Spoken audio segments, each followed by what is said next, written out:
Meron akong announcement. Makinig ang lahat sa akin.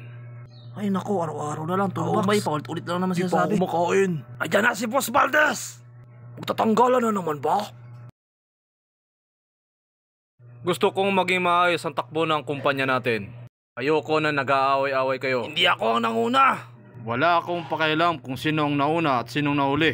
Dahil ako ang magtatapos niyan. Para magkaroon tayo ng maayos sa samahan, gusto kong marinig ang mga hinaing ninyo sa kumpanya na ito. Sinong may concern sa inyo? Concern daw, pre. Concern. Boy, concern daw, boy. Concern. Ayan mo, pre. Papaya lang tayo Yung dyan. mga di takot mawala ng trabaho, mag-concern. Ay, bahala kayo dyan. Punta na ang kantin na yun. Sabihin mo, pre, dugyot yung barracks. Walang timba sa CR. Cellphone ko nga, ninakaw Yung dun. PVC, ginagawang rodela ng mga mason. Ginagawang Puro na lang hotdog at itlog ang ulam sa kantin. Naiintindihan ko ang problema ninyong lahat. Iisa-isahin natin lahat ng mga problema ninyo. Gusto ko ring sabihin sa inyo na may bago nang mamumuno sa proyekto natin. Wala na ngayon si Foreman Jeremiah.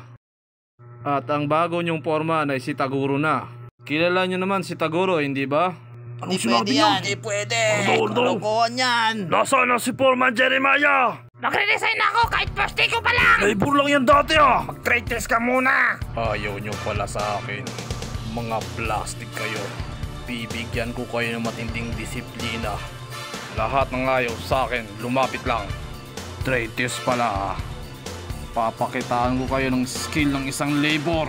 Ayaw namin sa'yo ang karapatan para maging foreman. Taam na kami ng skill mo. Simulan na natin ang trade test na to.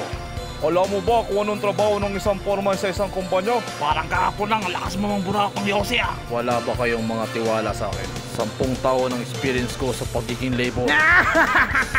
Inagmamalaki mo na 10 taong ka naging labor? Tumigil ka na sa pagpapantasya mo. Hindi ito pantasya. Hindi tayo parehas ng kapalaran, kaya dumiskarte ka. Magsikap kang magka-diploma. Pag may diploma, may diskarte. Bro, stating the facts! Louder! Sabi mong alam, kaka-cellphone mo yan!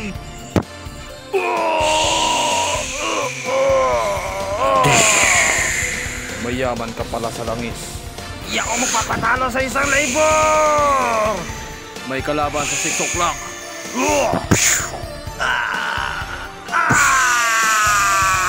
Mayaman ka rin sa langis. Akin ang right angle! Sa'yo na itong 90 degrees! Right angle, 90 degrees.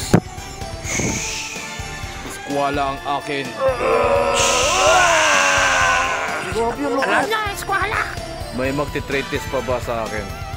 Ako, gusto mo ba ng kalayaan? Isang Black American. Mahilig ka talaga sa langis. Demokrasya! Demokrasya, manggagamit.